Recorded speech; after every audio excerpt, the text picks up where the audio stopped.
जब एआई आएगा तो फिर मनुष्य की जो भावनाएँ हैं, क्योंकि कंप्यूटर कभी भी भावनाओं को समाहित नहीं कर पाएगा। तो वो जो भावनाएँ हैं या किसी का रोना, किसी का हँसना या किसी को गले लगाना या इस तरह की भावनाओं की जो स्किल है वो उसमें प्रभाव पड़ेगा, रोज़गार पे तो पड़ेगा ही। कहीं एआई की जो टेक्नोलॉजी अगर ज़्यादा विकसित हो गई, तो इसके बारे में कैसे आकलन करते हैं आप लोग?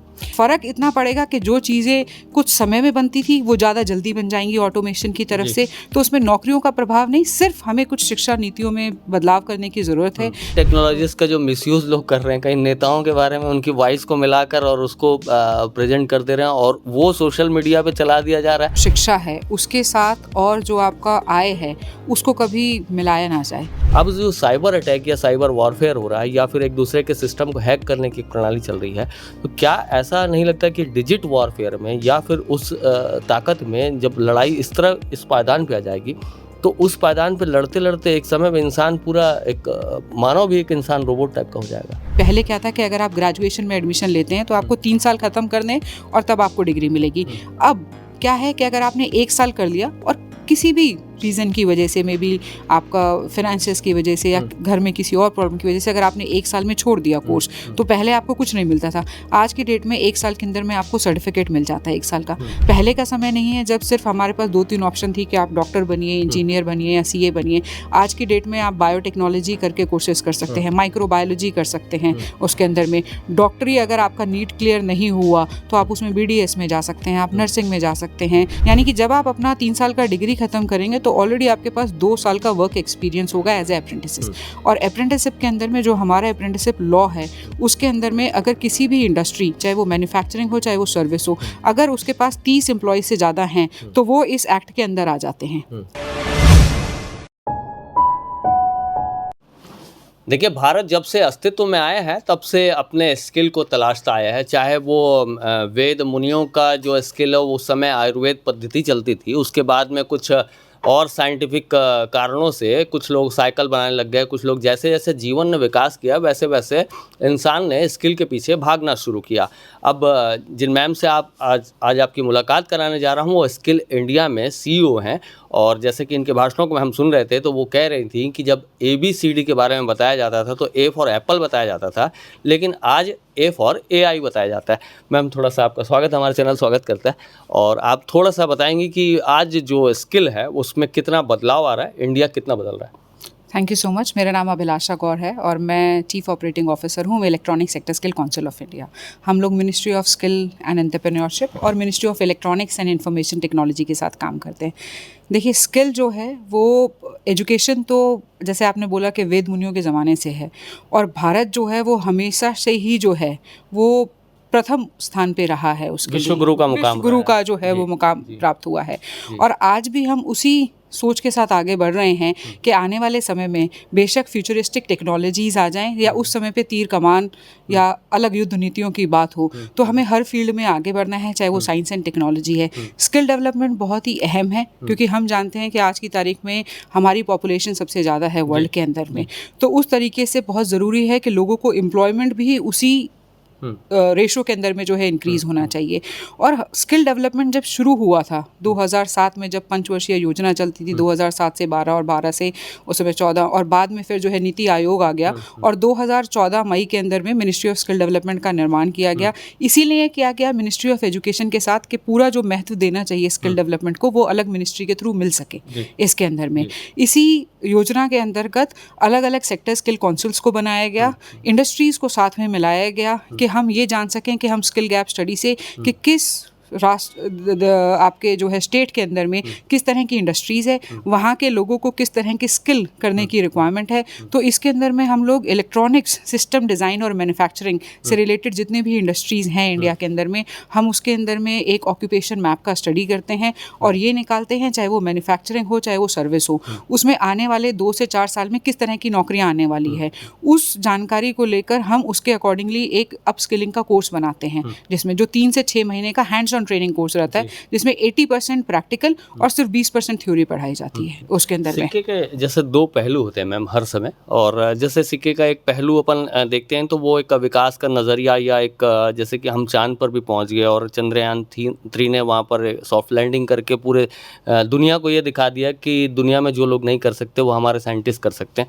सिक्के का दूसरा पहलू ये है कि जैसे जो एआई के जो आने के जो एक कई लोग उसके दूसरे परिलक्षित चीज़ों को बात करते हैं कि जब एआई आएगा तो फिर मनुष्य की जो भावनाएं हैं, क्योंकि कंप्यूटर कभी भी भावनाओं को समाहित नहीं कर पाएगा, तो वो जो भावनाएं हैं, या किसी का रोना, किसी का हंसना, या किसी को गले लगाना, या इस तरह की भावनाओं की जो स्किल है वो उसमें प्रभाव पड़ेगा, रोजगार पे तो पड़ेगा ही कहीं एआई की जो टेक्नोलॉजी अगर ज़्यादा विकसित हो गई।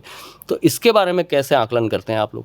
नहीं, मैं इस चीज़ से असहमत हूँ कि एआई के आने से जो है वो नौकरियों पे प्रभाव पड़ेगा। देखिए, ह्यूमन इंटेलिजेंस को कभी भी आर्टिफिशियल इंटेलिजेंस डिफीट नहीं कर पाएगी, क्योंकि जो आर्टिफिशियल इंटेलिजेंस के प्रोग्राम्स बनाए जा रहे हैं उसको भी तो एक ह्यूमन ही बना रहे हैं। पहले के समय पे जैसे रोबोट्स को हम मैन्युफैक्चरिंग के अंदर में यूज़ कर रहे थे, अब मैन्युफैक्चरिंग के अंदर में रोबोट्स भी जो यूज़ हो रहे हैं वो कहीं ना कहीं प्रोग्रामिंग तो ह्यूमन्स ही कर रहे हैं। उसके अंदर में सिर्फ फ़र्क इतना पड़ेगा कि जो चीज़ें कुछ समय में बनती थी वो ज़्यादा जल्दी बन जाएंगी ऑटोमेशन की तरफ से, तो उसमें नौकरियों का प्रभाव नहीं, सिर्फ हमें कुछ शिक्षा नीतियों में बदलाव करने की ज़रूरत है कि जो ट्रेडिशनल हम पढ़ा रहे थे उसमें अब हम ये सब नई टेक्नोलॉजीज़ को बच्चों को पढ़ाना शुरू करें, जिससे कि बच्चे जो हैं जब वो नौकरियों के लिए जाएँ तो वो कम्पीट कर सकें इन चीज़ों में। तो नौकरियाँ जो हैं वो बढ़ने ही वाले हैं, क्योंकि इंडस्ट्रीज़ बढ़ रही हैं इंडिया के अंदर में। तो ऐसा नहीं है कि आर्टिफिशियल इंटेलिजेंस जो है वो ह्यूमन इंटेलिजेंस के साथ कंपटीशन में आगे निकल जाएगी, ऐसा बिल्कुल नहीं होगा। अगर उसको भावनाओं से कनेक्ट किया जाए कि कोई, जैसे अब न्यूज़ एंकर को हम देखते हैं कि अभी कुछ चैनल्स है, जैसे हमारे चैनल्स भी हैं, कुछ चैनल्स अभी न्यूज़ एंकर्स, एआई एंकर्स लाने लग गए, तो अब भावनाएं कैसे समाहित होंगी? कोई अगर न्यूज़ पढ़ने वाला है, तो मान लो मैं आपको कोई व्यूअर्स को अपनी कोई खबर बता रहा हूँ, तो जिस वक्त मुझे खुशी होगी तो मैं हंस पड़ूंगा, जिस वक्त मुझे दुख होगा मेरे भाव पे अपने आप वो चीज़ें आ जाएंगी। तो एक जो कंप्यूटराइज्ड एंकर रहेगा वो कैसे पढ़ पाएगा, वो सारी चीज़ों को कैसे बता पाएगा? उसमें भावनाएं तो रहेंगी नहीं, जो प्रॉम्प्टर पे चलता रहेगा उसी को पढ़कर चला जाएगा। आई एम श्योर आने वाले समय में ये टेक्नोलॉजी भी आ जाएगी मशीन लर्निंग के थ्रू, जिसमें शायद कुछ एक कीवर्ड्स फिट कर दिए जाएंगे। अगर कहीं आपदा आई या ऐसा कोई वर्ड आया तो आप देखेंगे रोबोट के भी जो है वो आपको भावनाएं या उसकी टोन, वॉइस टोन, वो भी चेंज हो जाएगी। खुशी के कीवर्ड्स अगर आप सेट कर देंगे तो वो रोबोट जो है वो आने वाले समय में, ये टेक्नोलॉजी कोई बहुत ज़्यादा दूर नहीं अभी मैम रहेगी। इन्हीं टेक्नोलॉजीज़ का जो मिसयूज़ लोग कर रहे हैं, कई नेताओं के बारे में उनकी वॉइस को मिलाकर और उसको प्रेजेंट कर दे रहे हैं, और वो सोशल मीडिया पे चला दिया जा रहा है। हालांकि वो एक बहुत जघन्य अपराध है और क्राइम है, लेकिन इस तरह से भी लोग अपनी चीज़ों को, अगर कोई पॉजिटिव एनर्जी एक साइड से निकलती है तो एक नेगेटिव एनर्जी जो वाइब रहती है वो भी अपने आप कहीं ना कहीं उस पर काम करना शुरू कर देती है। इन सब चीज़ों से कैसे बचाव होगा मैम? जैसे मान लीजिए कोई अगर देश के प्रधानमंत्री या किसी राज्य के मुख्यमंत्री का कोई एक एआई बनाकर उसके आवाज़ को मैच करके और उनके बातों को कोई डिलीवर कर दे और वो सोशल मीडिया पे चला जाए, इसका कितना नुकसान है? बिल्कुल, देखिए मैं आपकी बात से शुरू करूंगी कि हर चीज़ के दो पहलू हैं जी। चाहे वो साइबर सिक्योरिटी हो, तो जितने बच्चे साइबर सिक्योरिटी का कोर्स करते हैं फॉर एग्जांपल, तो जो उनको सिखाया जाता है कि किसी भी चीज़ को हैक कैसे करना है, बचाना कैसे, तो हम तो सब चीज़ के मंत्र दे रहे हैं। तो हमें ज़रूरत है उसके अंदर में एथिक्स जोड़ने की, इसलिए हम बात करते हैं एथिक्स इन एआई। ऑलरेडी इसके ऊपर चर्चा शुरू हो गई है कि ethics in AI, ethics in your cyber security. तो आप जब बच्चों को ये सब चीज़ें सिखा दे रहे हैं, बट उसके साथ में आपको एथिक्स भी सिखाने होंगे कि कहाँ आपको इस्तेमाल करना है और कहाँ आपको एक दायरा रखना है, कहाँ इस्तेमाल नहीं करना है। एक छोटा सा एग्जांपल देती हूँ आपको। प्रधानमंत्री जी ने जब ड्रोन का जो है लॉन्च हुआ था इसके अंदर में, तो उन्होंने कहा था कि मैं चाहता हूँ कि आने वाले समय में, जैसे सभी के पास में लैपटॉप या फ़ोन है, आने वाले समय में बच्चे बच्चे के पास में ड्रोन हो। उसके अंदर में ड्रोन नीति लागू हो गई। ड्रोन को लेके काफ़ी सारे जो है वो जो रूल्स थे वो रिलैक्स कर दिए गए कि इसमें और जो है लोगों को ट्रेन किया जा सके। ड्रोन को आज की तारीख में हम चाहे तो आप देखें कि वन विभाग के अंदर में, स्वामित्व स्कीम के अंदर में, लैंड रिफॉर्म्स के अंदर में, एग्रीकल्चर के अंदर में, डिफेंस के अंदर, सब जगह इस्तेमाल कर रहे हैं। लेकिन आज की तारीख में अगर कोई एक ड्रोन आपके घर के ऊपर उड़ रहा है और वहाँ से आपकी घर की फोटोग्राफ क्लिक करे, तो क्या पुलिस के पास उसका रूल है कि क्या उस ड्रोन को ऊपर में कौन सी धारा के अंतर्गत उसको करेंगे? तो वो तो देखिए इकोसिस्टम टेक्नोलॉजी का जब बिल्डअप होगा तो वो ओवरऑल ये भी निकाला जाएगा कि जो उसका सही इस्तेमाल नहीं करेंगे उसके लिए क्या नियम होना चाहिए। तो वो शायद हमें नियम थोड़े कड़े बना देने चाहिए, चाहे वो इन के जो है जो मतलब दुष्परिणाम जो है वो एडवांटेजेस के साथ में ना हो। तो आई थिंक वो अगर नियम कड़े हम बनाएंगे तो चीज़ें डेफिनेटली आने वाले समय में जो है वो मैम सुधार जैसे एक विकसित शिक्षा नीति की अगर बात करें तो उसमें बहुत सारी चीज़ें हैं जो बहुत बड़े बिल्डिंगों में समाहित हैं, बहुत बड़े बड़े प्रोफेसर्स के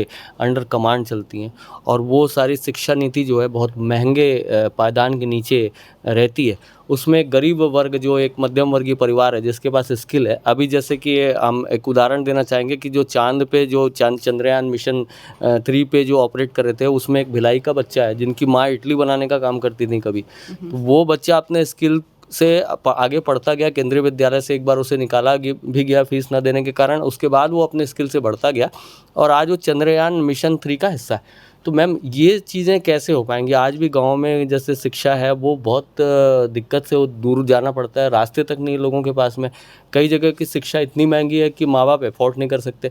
तो इन सब चीज़ों से पहले जो प्राइमा फेसी जो दिक्कतें हैं उससे निपटने के लिए सरकार या आप लोगों का जो तंत्र है वो क्या विचार रखता है? देखिए, बहुत ही ज़रूरी है कि जो शिक्षा है उसके साथ और जो आपका आय है उसको कभी मिलाया ना जाए। ये फ़र्क नहीं पड़ना चाहिए कि इस व्यक्ति की आय इतनी है इसलिए ये इस शिक्षण संस्थान में जा सकता है और ये नहीं जा सकता है उसके अंदर में। पहली बात तो और जो न्यू एजुकेशन पॉलिसी आई है या फिर जो 5वीं तक का शिक्षा जो है वो मुफ़्त है जिसमें मिड डे मील भी जो है वो सरकार देती है, तो वो यही एक रीज़न है कि इसको आगे बढ़ाती है। रही बात, अभी सरकार ने एक विश्वकर्मा स्कीम लॉन्च की है जिसके अंदर में वो सब कारीगर जो कि एक मेन स्ट्रीम एम्प्लॉयमेंट के अंतर्गत नहीं आते हैं, चाहे वो हैंडलूम में हो, इवन सो मच हो कि जो फिशिंग के नेट्स जो बनाते हैं वो नेट्स बनाने वाले लोग, हथकरघा यूज़ करने वाले लोग, उन सबको सरकार जो है वो ट्रेन करके सर्टिफाई कर रही है। इसी के तहत गवर्नमेंट का एक और प्रोग्राम चलता है, रिकग्निशन ऑफ प्रायर लर्निंग। बहुत लोग हैं जिसके अंदर में जो इंडस्ट्रीज़ में काम करते हैं या कहीं भी छोटी जगह पे भी काम करते हैं लेकिन कोई सर्टिफिकेट या डिग्री नहीं है उनके पास में, तो सरकार उनको एक 2 दिन का ब्रिज कोर्स देके उनको सर्टिफाई कर देती है कि कल को आगे अगर इवन उनको अपना कुछ काम शुरू करना है और पीएम मुद्रा के तहत अगर उनको 5 लाख तक का लोन भी चाहिए तो सर्टिफिकेट पे वो लोन भी ले सकते हैं। सेम चीज़ स्कूलों के अंदर में भी, जो वोकेशनल एजुकेशन 8वीं क्लास से शुरू हो रही थी, अब NEP 2020 के अंतर्गत उसको 6th से स्टार्ट करने की बात हो रही है और आने वाले समय में हो भी जाएगा। हाँ, डेफिनेटली जहाँ तक स्कॉलरशिप्स की बात है और 11 करोड़ बच्चे जो ऑलरेडी ट्रेन किए गए हैं स्किल मिशन के तहत, मिनिस्ट्री ऑफ स्किल डेवलपमेंट और बाकी मिनिस्ट्रीज़ के जो फंडिंग है उसके अंडर में, तो सरकार ऑलरेडी बहुत खर्चा कर रही है। इवन बहुत सारे इंडस्ट्री पार्टनर्स जो हैं वो साथ में आ रहे हैं। सिर्फ ज़रूरत, जो मैंने कहा कि विल सिर्फ स्टूडेंट की नहीं, स्टूडेंट की, टीचर की, स्कूल की, सरकार की, वो सब एक साथ में उसका सामंजस्य चाहिए, जिससे कि जो इतने बड़ा हमारा देश है, इतना पॉपुलस जो हमारा नेशन है, यानी कि बाहर की कंट्री से अगर हम कंपैरिजन करें तो हमारा एक स्टेट उस कंट्री के बराबर का है, तो डेफिनेटली बहुत टफ काम है। बट आई एम श्योर, जैसे मैंने कहा कि जब हम 100 साल अपने स्वतंत्रता के सेलिब्रेट करेंगे 2047 में, तो हम देखते हैं कि शायद उस समय अगर हम और आप इंटरव्यू करें तो शायद हमारे क्वेश्चंस अलग होंगे और नीतियाँ और चीज़ें जो हैं वो बहुत चेंज हो चुकी होंगी। एक अंतिम सवाल है और एक ड्रॉबैक के विषय पे ही है, वो जो चर्चा पे रहता है। जैसे कि पहले जब सभ्यता धीरे धीरे विकसित होती है और जैसे जैसे हम लाइट युग में आते हैं तो एक बटन दबाते हैं और ट्यूबलाइट जल जाती है, पंखा जल जाता है। अब ऐसा हो गया है कि आँख से देखने पे हो जाता है, ताली बजाने से हो जाता है और मन पे सोचने से भी हो जाता है। क्या इन सब चीज़ों में, जैसे कि आज जो साइबर वॉरफेयर चल रहा है या फिर जो डिजिट वॉरफेयर चल रहा है, अब एक देश का दूसरे देश पे डायरेक्ट हमला करना, ये रशिया और यूक्रेन युद्ध से समझा जा सकता है कि किसी को फ़ायदा नहीं हुआ, नुकसान दोनों को हो रहा है। अब जो साइबर अटैक या साइबर वॉरफेयर हो रहा है या फिर एक दूसरे के सिस्टम को हैक करने की प्रणाली चल रही है, तो क्या ऐसा नहीं लगता कि डिजिट वॉरफेयर में या फिर उस ताकत में जब लड़ाई इस तरह इस पायदान पे आ जाएगी तो उस पायदान पे लड़ते लड़ते एक समय में इंसान पूरा एक मानव भी एक इंसान रोबोट टाइप का हो जाएगा? देखिए, अगर रशिया यूक्रेन युद्ध की बात करें तो अगर टैंक उड़ाए जा रहे थे तो वो ड्रोन के थ्रू उड़ाए जा रहे थे। काफ़ी सारे समय में जो न्यूज़ आ रही थी वो ये नहीं आ रही थी कि इतने लोग युद्ध के अंदर में हताहत हो गए, ये आ रहा था कि इतनी टेक्नोलॉजी या इतने ड्रोन्स या इतने टैंक्स उड़ गए। तो कहीं ना कहीं डेफिनेटली वो जो पुराने समय की वॉरफेयर्स थे और अभी का जो वॉरफेयर, उसमें डेफिनेटली बहुत फ़र्क है। बट हाँ, ये बोलना कि humans will become like robots, तो वो तो जो हमारा इमोशनल और जो हमारा कनेक्ट स्पेशली फॉर इंडियंस, वो तो डेफिनेटली नहीं जाएगा। बट हाँ, टेक्नोलॉजी के साथ में हमें जीना सीखना ही होगा, जहाँ हमें बटन दबाने की ज़रूरत नहीं है। और आजकल एक बटन से आपके फ़ैन, लाइट, पंखा, हर कोई चीज़ जो है वो कनेक्टेड है। ओनली थिंग इज़, जैसे मैंने कहा कि सही शिक्षा नीति प्रणाली के थ्रू इन सब चीज़ों से एडवांटेज कैसे उठाया जा सकता है, वो हमें अपने बच्चों को सिखाने की एक ज़रूरत है। आम भाषा में एक ये लास्ट सवाल है, एक आम भाषा में आप नॉर्मल जो हमारे व्यूवर हैं या जो भी इस न्यूज़ को देखें, आपकी बातों को सुने, उन्हें ये समझा दीजिए कि जो चरणबद्ध तरीके हैं 12वीं के बाद में 12th वो क्लियर करते हैं, उसके बाद में उनके पास रास्ते क्या हैं? अगर वो एक प्रोग्रेसिव सोच को लेकर चलते हैं, एक प्रोग्रेसिव कंट्री बनाना चाहते हैं, तो वो अपने आप को कैसे इनहेंस कर सकते हैं? कहाँ जा सकते हैं? किन जगहों पे उनको कम पैसों में अच्छी शिक्षा मिलेगी और किन जगहों पे अच्छे मुकाम तक पहुँच सकते हैं?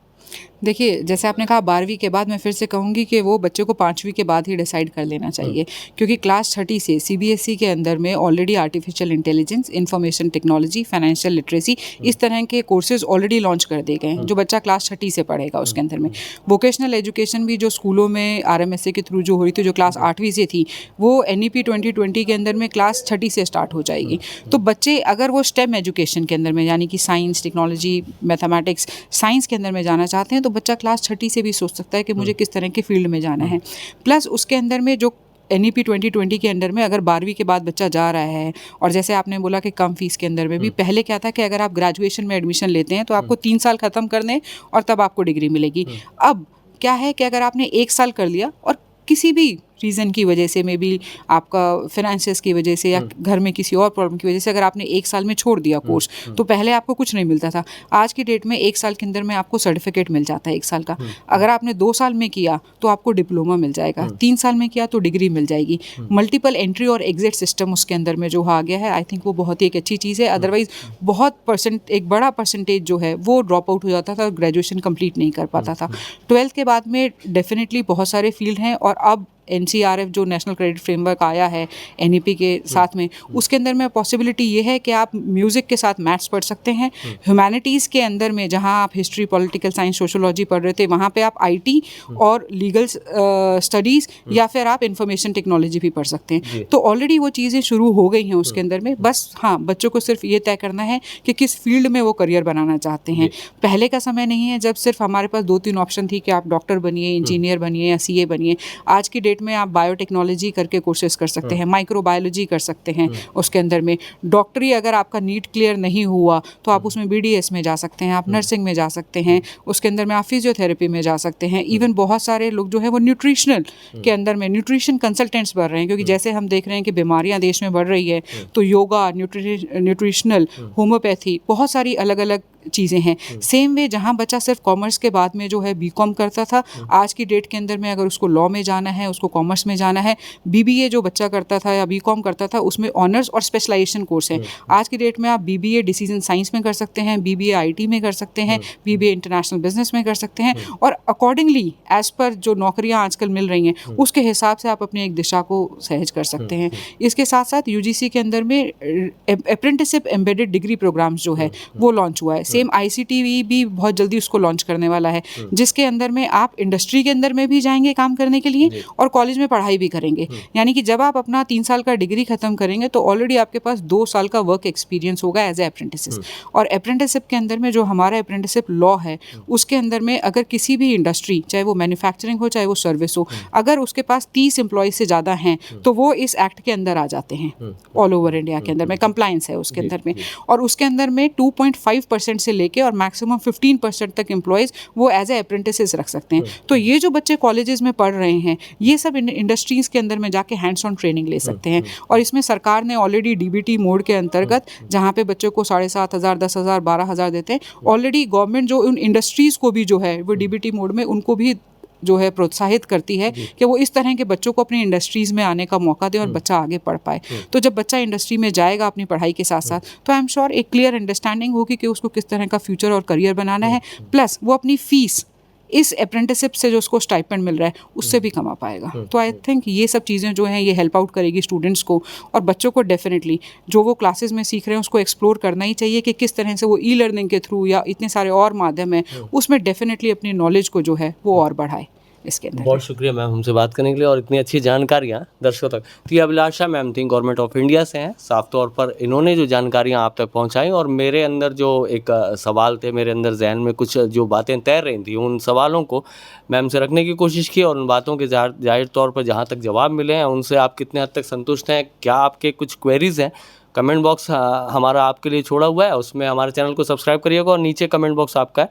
मैम की जो बातें अच्छी लगी होंगी और जो आप करना चाहते होंगे अपने भविष्य में, उनसे जो सवाल करना चाहते होंगे उनके पास भी ये वीडियो जाएगी, तो आप लिख सकते हैं। और हमसे कुछ पूछना चाहते हो, हमसे कुछ सवाल छूट गए होंगे तो उन सवालों को भी ज़रूर लिखिएगा। बहुत बहुत धन्यवाद। न्यू वीडियोस के अपडेट पाने के लिए सब्सक्राइब करें केपी न्यूज़ को और बेल आइकन को दबाएं।